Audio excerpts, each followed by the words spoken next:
বরাক তথা উত্তর পূর্বের সাহিত্যের সম্ভার নিয়ে আবার এসেছি আপনাদের সামনে। গল্পকার দেবব্রত চৌধুরীর জন্ম 1961 সালে কাছাড়ের এক চা বাগানে। বিদ্যারম্ভ চা বাগানের স্কুলে, পরবর্তী পড়াশোনা শিলচরের পাবলিক হাই স্কুল ও গুরুচরণ কলেজে। লেখক জীবনের শুরুতে শখ ছিল নাটক লেখা।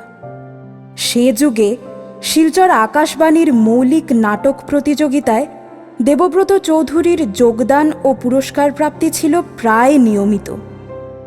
গত শতকের 80-র দশকের শেষ দিকে বরাক উপত্যকা বঙ্গ সাহিত্য ও সংস্কৃতি সম্মেলন আয়োজিত প্রথম ছোট গল্প প্রতিযোগিতায় প্রয়াত দেবব্রত চৌধুরীর সাধভক্ষণ শ্রেষ্ঠ গল্পের পুরস্কার পায়। আমাদের আজকের গল্প দেবব্রত চৌধুরীর সাধভক্ষণ। গল্প পাঠে শান্তশ্রী।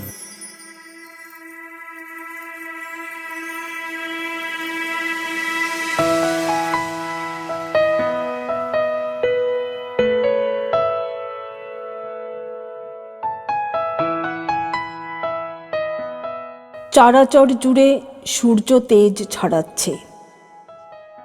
বৈশাখের শেষাশেষি। আকাশের কোথাও মেঘের ছিটে ফোঁটা নেই। আদিগন্ত ফসলের মাঠ খাঁ খাঁ।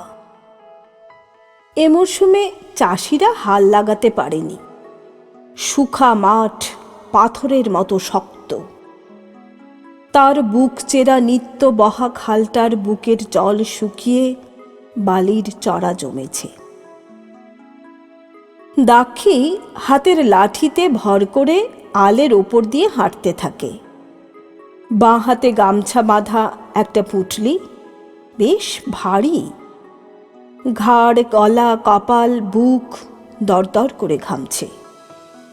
হা হা করে হাঁফ উঠছে বুকে। রাজপুরের সরকারবাবুর বাড়ি থেকে আসছে দাক্ষী। মাঠের আল ধরে হাঁটলে নিজের গ্রাম শ্যামপুর 1/2 মাইল কাছাকাছি হয়। সরকারবাবুর বুড়ি মায়ের শ্রাদ্ধ ছিল আজ। এই দুর্দিনেও সরকার ঘটা করে মায়ের শ্রাদ্ধ করেছেন। অবশ্য করারই কথা, তারা কি আর দাক্ষীদের মতো মানুষ? এই চাতলা হাওরের চরে বাঁধা 4-5টা গ্রামের মধ্যে সরকারবাবু সবচেয়ে বিষয়ী মানুষ। হাওরের চরে জাগা 15-20 বিঘে ধানি জমির মালিক। ওপারে পাকা সড়কের ধারে বাজারের মধ্যে একটা বড় ধানকল আছে তার। তাছাড়া হাওরের মাছ ধরা মরশুমে তো তার রমরমা কারবার। তার জাল, নৌকো ভাড়া খাটে। চরের জালোয়ারা গোটা দিন হাওর চষে মাছ ধরে, আর সরকারবাবু পাইকারি রেটে সেগুলো কিনে শহরের বাজারে চালান দেন। প্রত্যেক বছর এরকম সময়ে এক অমাবস্যা তিথিতে সরকারবাবুর উঠোনে শহরের ঢাকি ঢাক বাজায়। জোড়া পাঁঠা বলি দিয়ে তিনি কালী পুজো করেন। গ্রামের কাঙাল দুঃখীরা হাত পেতে প্রসাদ পায়। সরকারবাবু তার বুড়ি মায়ের শ্রাদ্ধেও কাঙালি ভোজ দিয়েছেন আত্মার সদ্গতির জন্যে। আশপাশের 5-6টা গ্রামের কাঙালিরা পাত পেরেছে। পাত পেয়ে সবাই যে কি গদগদ। সরকারবাবুর বুড়ি মায়ের আত্মাকে শান্তি দেবার জন্যে ভগবানের কাছে তাদের সে কি আকুল প্রার্থনা। 2-1জন তো কেঁদেই সারা। দাক্ষী অবশ্য নিজের ভাগটা খায়নি, গামছা বেঁধে ঘরে নিয়ে আসছে। ঘরে চাল বাড়ন্ত। পোয়াতি বউটা কদিন থেকে শুধু শাক পাতা চিবোচ্ছে, অথচ এ সময়ে খাওয়া প্রয়োজন। আলের পর আল ডিঙিয়ে দাক্ষী এবার কাঁচা পথটায় উঠে আসে। এখানে একটা বড় পাকুড় গাছ বিস্তর ছায়া মেলে দাঁড়িয়ে আছে। দাক্ষী গাছটার ছায়ায় জিরোতে বসে। সমস্ত শরীরে একটা ঝিমুনি ভাব। হাত থেকে লাঠি আর পুটুলিটা পাশে রেখে পরনের থানের খুঁট ঘুরিয়ে হাওয়া খায়। জায়গাটার নুড়ি পাথর সরিয়ে শুয়ে পড়ে। ক্লান্ত শরীরটা একটু আরাম বোধ করে। অনেক বয়স হলো দাক্ষীর, 50 বোধহয় কবেই পার হয়ে গেছে। দাক্ষী তার হিসেব রাখতে পারে না। মাথার জটাজুটি, চুলের বর্ণ এখন ধূসর ছাই। একদা যৌবনের ঢলনামা শরীরে এখন অগুন্তি ভাঁজ। হাঁচড় কাটলে বাতাসে খই ওড়ে। চিমড়ে হয়ে যাওয়া বুক, কাপড় সরলে পাঁজরার হাড়গুলো স্পষ্ট গোনা যায়। সরকারবাবুর বুড়ি মায়ের মতো তারও দিন ফুরিয়ে আসছে। ভেতরে ভেতরে সে তার টের পায়, কিন্তু নিজের শ্রাদ্ধের কথাটা ভাবতে গিয়ে দাক্ষীর বুকটা মোচড় দিয়ে ওঠে। কদিনের চাপা পড়া ব্যথাটা আবার হাহাকার করে ওঠে। লম্বা শ্বাসের সঙ্গে গর্তে বসা চোখ থেকে অজান্তে জল গড়িয়ে মাটিতে পড়ে। উঠোনের মাঝখানে যখন সুধীনদের ওপর ঢাকা কাপড়টা সরিয়ে দিল পুলিশ, তখন আর তাকে চেনা যাচ্ছিল না। চোখ দুটো কোটর ঠেলে বেরিয়ে আসছিল। শরীরের জায়গায় জায়গায় কালশিটে দাগ। 11 দিন আগে রাতের বেলা শহরের এক বড় বাড়িতে চুরি করতে গিয়ে ধরা পড়ল সুধীন। সুযোগ বুঝে সন্ধেবেলা পাকা বাড়িতে আগেভাগেই লুকিয়ে বসেছিল। গভীর রাতে সবাই ঘুমোলে তারপর দরজার ছিটকিনি খুলতে গিয়ে সুধীন ধরা পড়ে যায়। তারপর চিৎকার, চেঁচামেচি, পাড়া শুদ্ধ মানুষের তুলোধুনোই। লাঠি রডের আঘাতে আঘাতে সুধীন বেহুশ হয়ে যায়। অবস্থা সংকটজনক হলে সবার হুঁশ ফেরে। পুলিশ ডেকে তখন চোরকে সমঝে দিয়ে সবাই দায়িত্ব খালাস করে। ভোরের দিকে থানার লকআপে সুধীনদের দেহটা একটা বড় দম ছেড়ে নিথর হয়ে যায়। একসময় দাগি চোর জগাই দাসের বেটা আর এক জেলখাটা দাগি চোর সুধীনদের জন্মদায়িনী তখন তার একমাত্র সন্তানের রক্তাক্ত লাশের উপর পড়ে বুক ফাটিয়ে কাঁদল। চোরের মার এমন পাড়া কাঁপানো কান্নায় জ্ঞাতিগোষ্ঠীর 2-4 জনা যারা মজা দেখতে উঠোনে জড়ো হয়েছিল, তারা লজ্জায় সরে পড়ল। সব থেকে আশ্চর্য করল সুধীনদের পোয়াতি বউ অবন্তী। সে লাজ শরমের মাথা চিবিয়ে অতগুলো মানুষের সামনে ঢাউস পেটটা সামনে বাড়িয়ে দাঁড়িয়ে রইল। তার চোখ থেকে এক ফোঁটাও জল গড়াতে কেউ দেখল না।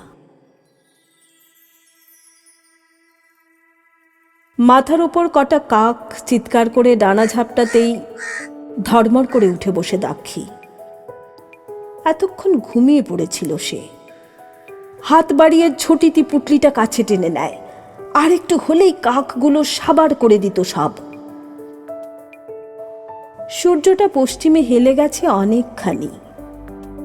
এতক্ষণ স্বপ্ন ঘুমে ছেলেটার মুখ দেখেছিল দাক্ষী। এই নিয়ে মরা ছেলেটাকে 12 দেখল।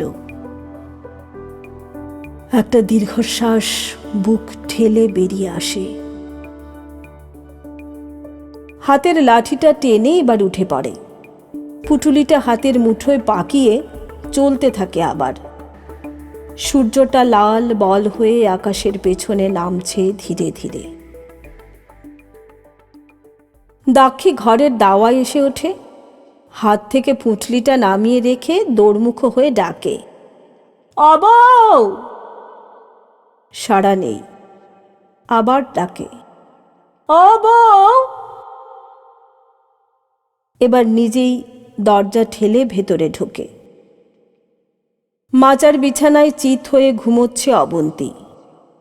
পোক্ত কাঁঠালের মতো পেটটা শ্বাসের তালে তালে উঠছে নামছে। খুব কমজোরি শরীর, ক্যাংটা। ভারী পেটে এই শরীর চলতে ফিরতে খুব অসুবিধে হয়। সুধীন্দ মারা যাবার পর থেকে সংসারের হাল খুব খারাপ। রোজগারপাতি বন্ধ। দুবেলা ভাতের জোগাড় করা বড়ই দুঃসাধ্য। এক দুদিন আত্মীয় কুটুম্বের কাছে যাওয়া গেছে, সবাই বিরক্ত। এখন শাক পাতা আর কাঁঠাল বিচি সেদ্ধ। ও বউ, উঠোস না কেন? দাক্ষীর ডাকে চোখ মেলে তাকায় অবন্তী। দু চোখ রগড়িয়ে হাই তোলে, অতি কষ্টে উঠে বসে। দাক্ষী বাইরে যায়, পুটলিটা নিয়ে এসে অবন্তীর চোখের সামনে তুলে ধরে। ও দেখ। কি দা? অবাক হয়ে পুটলির দিকে তাকায় অবন্তী। গামছা বাঁধা পুটলিটা চোখের সামনে দোলে। একটা থাল লইয়া আয়, দেখামু। তবুও মনের মধ্যে সাড়া জাগে না অবন্তীর। চুপচাপ বসে থাকে। ছেলেটা মরার পর থেকেই বউটা যেন কেমন হয়ে গেছে। কাঁদে না, হাসে না, কোনো কাজে গা ওঠাতে চায় না। শুধু ভাবলে হীন হয়ে পড়ে থাকে। দাক্ষীর হঠাৎ খুব রাগ বোধ হয়। মায়ের চেয়ে বউয়ের দরদ বেশি। সুধীন্দ্রের মৃত্যুতে মায়ের চেয়ে বউ যেন বেশি দুঃখ পেয়েছে। ছেনালিপনা। অথচ মাগি, তোর তো এক ফোঁটা জলও বেরোয়নি চোখ থেকে। কি দাইল? চিৎকার করে ওঠে দাক্ষী। ইলা হ্যাদা মাইরা বইয়া রইছ কারে? কথাটা কানে হামাইছে? অগত্যা বিছানা ছেড়ে অলসভাবে নামে অবন্তী। ভারবাহী পশুর মতো শরীরের বোঝা টেনে এনে দাওয়ার ওপর মাটির বেড়ায় ঠেস দিয়ে বসে। হাই তোলে। গামছার পুটলি খুলে একটা থালায় ভোজবাড়ির ভাত বাড়ে দাক্ষী। ৩-৪ রকমের ব্যঞ্জনের লোভনীয় মিশেল গন্ধ। নিজের পেটে এই মুহূর্তে অস্বাভাবিক খিদে, তবুও জোর করে সেটাকে অগ্রাহ্য করে দাক্ষী। থালায় সাজানো ভোজটা পোয়াতি বউয়ের দিকে ঠেলে দেয়। ল খা, আইসকা তোর হাত।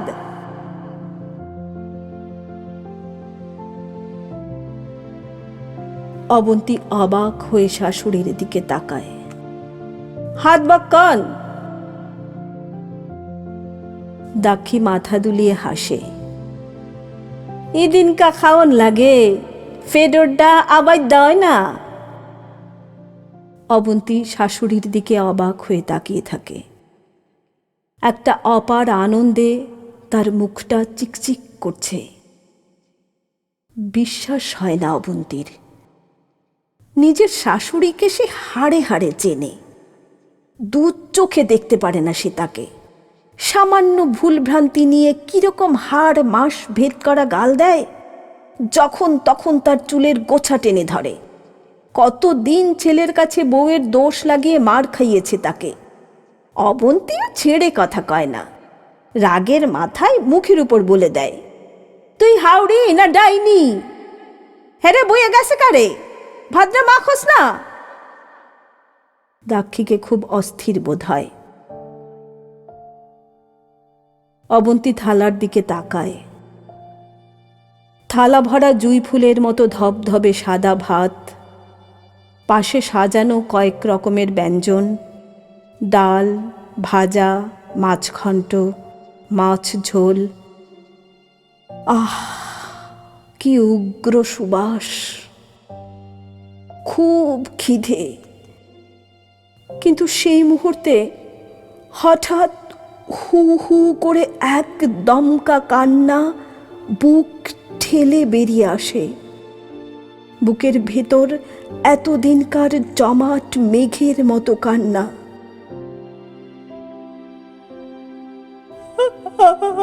আমি খাবো না। ক্যারে? দাক্ষী খুব আশ্চর্য হয়। না, ইচ্ছা করতেছে না, মনটাই চায় না। কাঁদতে কাঁদতে অবন্তী যেন কুঁকড়ে যেতে থাকে। এই মুহূর্তে দাক্ষীরও বুক ঠেলে এক দমকা কান্না বেরিয়ে আসতে থাকে, কিন্তু খুব কষ্টে চেপে রাখতে চেষ্টা করে। অবন্তীর মাথায়, কপালে, গালে হাত বুলোয় সে। খা খা, খায় আলা, কান্দিস না। না না গো, খাবো না, আমি খাবো না। দুপাশে মাথা ঝাঁকায় অবন্তী, দু গাল বেয়ে অশ্রু ঝরে পড়তে থাকে। চিড়বিড় করে মেজাজটা চটে যায় দাক্ষীর। আবার ছেনালি? চোখ দুটো আরক্ত হয়ে ওঠে। তোর খাওন লাগবো? গলার স্বর যেন চাবুক। অবন্তী চোখ তুলে তাকায়। শাশুড়িকে এখন খুব পরিচিত মনে হয় তার। ইদিন তোর লাইগা নাই, জিডা আইতাছে হিডার। দাক্ষীর বুকে বড় বড় দম ওঠে। তুই হাত না খাইলে হিডানু হাবাইতা হইয়া সুর সামার জন্ম লইব।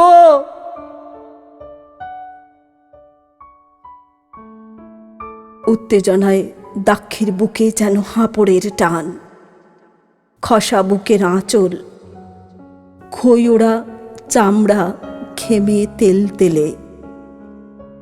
মাথার রুক্ষ চুল কপালের উপর ঘামে ভেজা। শাশুড়িকে ডাইনি লাগে অবন্তীর।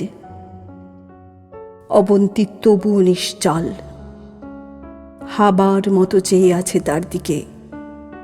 দাক্ষীর পিত্তি জ্বলে যায়। সামনে শোয়ানো হাতের লাঠিটা শূন্যে লাফিয়ে তোলে, চেঁচিয়ে ওঠে, খা খা, জলদি মুখ খোলো, তুল তুল কইতাছি, তুল।